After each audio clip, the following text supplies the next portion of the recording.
Assalamualaikum warahmatullahi wabarakatuh. Perkenalkan, nama saya Nurul Kurniati, mahasiswa Universitas Terbuka UPBJJ Bandung, program studi PGSD, dengan nomor induk mahasiswa 878166903. Pada kesempatan kali ini, saya akan mempraktikkan mengenai arus dan tegangan listrik. Pada percobaan pertama, saya mempraktikkan mengenai arus listrik rangkaian seri dengan 3 buah lampu yang sudah saya pasangkan dengan baterai. Kita tes. Inilah rangkaian seri yang saya buat.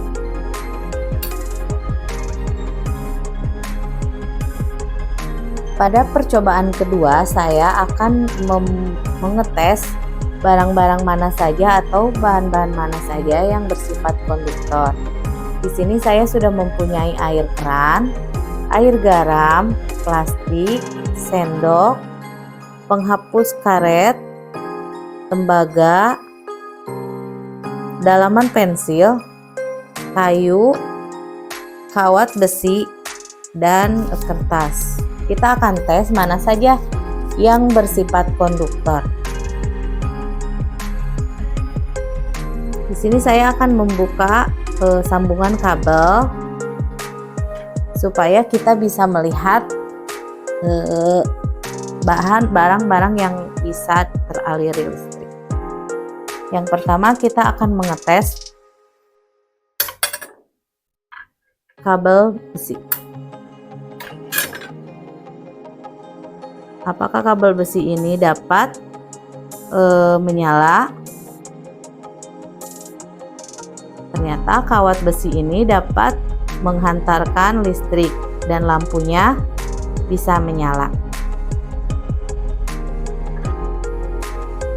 Benda yang kedua atau bahan yang kedua, kita akan mengetes air keran apakah bisa mengalirkan listrik ke lampu.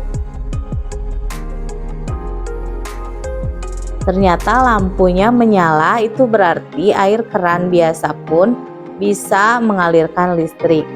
Jadi air keran itu bersifat konduktor. Sekarang kita akan mengetes air yang sudah dicampuri garam atau air garam apakah bisa mengalirkan listrik.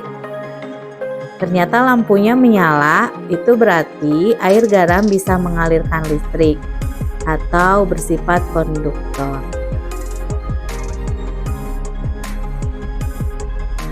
Ya.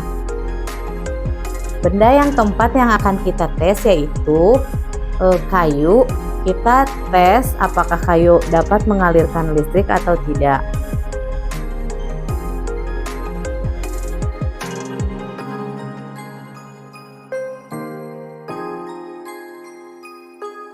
Oke.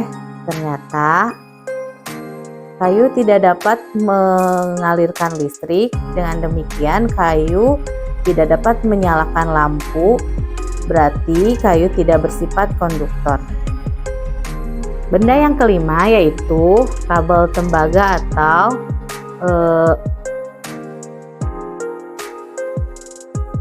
tembaga yang akan kita tes apakah bisa mengalirkan listrik.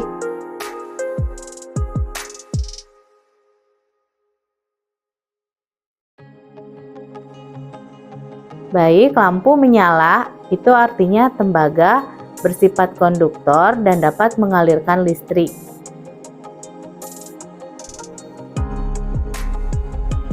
Benda yang keenam yang akan kita tes adalah sendok perak.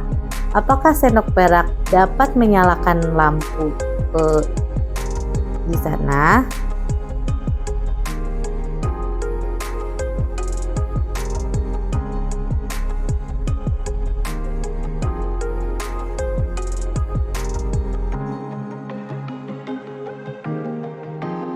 Ternyata sendok perak dapat menyalakan lampu yang berada di sana. Itu berarti sendok perak bersifat konduktor atau dapat dialiri listrik. Benda yang ketujuh yang akan kita tes adalah grafit atau isian pensil. Apakah isian pensil ini bersifat konduktor?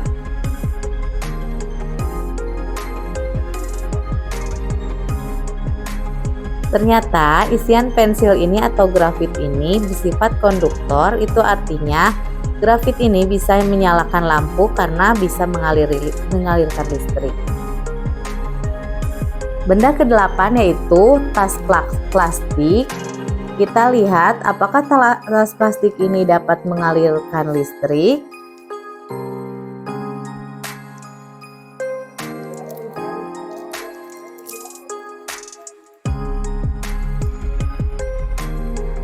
Tas plastik ini tidak bersifat konduktor, itu artinya lampu yang berada di sini tidak menyala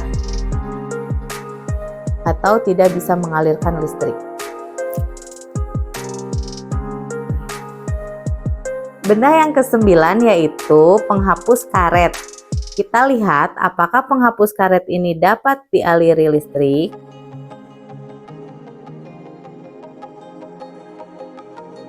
Ternyata penghapus karet ini tidak dapat menyalakan lampu. Itu artinya penghapus karet ini bukan bersifat konduktor atau dapat mengalirkan listrik. Terakhir, kita akan mengetes apakah kertas dapat mengalirkan listrik atau bersifat konduktor.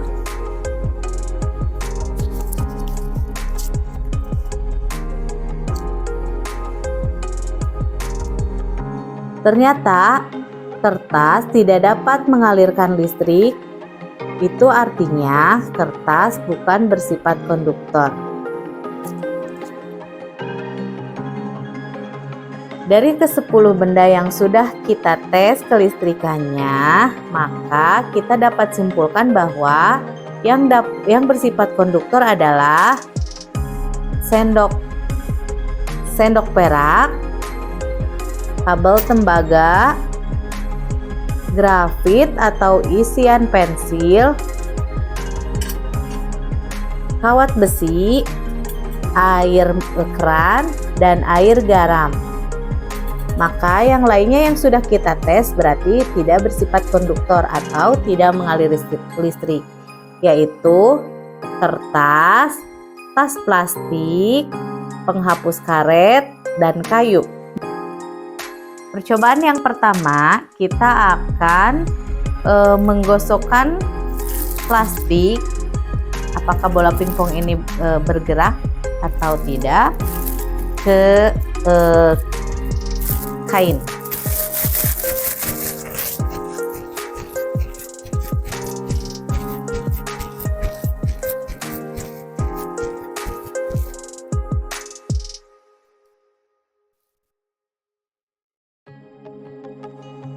Ya, ternyata bola pingpong ini bergerak. Itu artinya di plastik ini setelah digosok ada aliran listrik.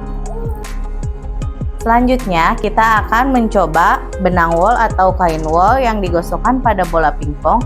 Apakah reaksi yang akan dihasilkan?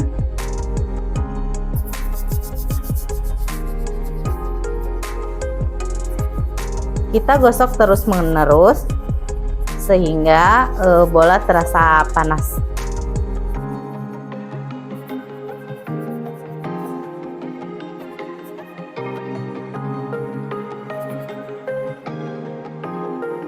Ya. Ternyata bola bereaksi tarik-menarik, itu artinya bola menempel. Ada aliran listrik yang tarik-menarik. Percobaan selanjutnya, kita akan mencoba mistar yang digosokkan pada rambut dan didekatkan pada potongan kertas. Bagaimana reaksi yang dihasilkan?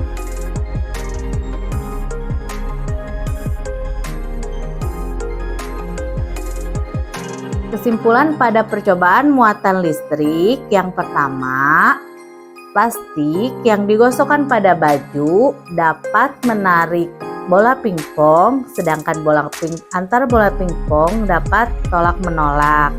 Itu artinya terjadi muatan listrik. Percobaan yang kedua yaitu bola pingpong yang sudah digosokkan dengan kain wol terjadi tarik-menarik, itu artinya pada bola pingpong terdapat muatan listrik. Kemudian percobaan yang kedua yaitu terjadinya tarik-menarik antar bola pingpong setelah digosokkannya kain wol pada bola pingpong tersebut. Itu artinya terjadi muatan listrik dalam setiap bola pingpong. Pada percobaan terakhir muatan listrik yaitu mistar yang digosokkan pada rambut dan didekatkan pada potongan kertas dapat menarik potongan kertas karena mistar tersebut memiliki muatan listrik. Demikian percobaan dari saya. Semoga bermanfaat. Wassalamualaikum warahmatullahi wabarakatuh.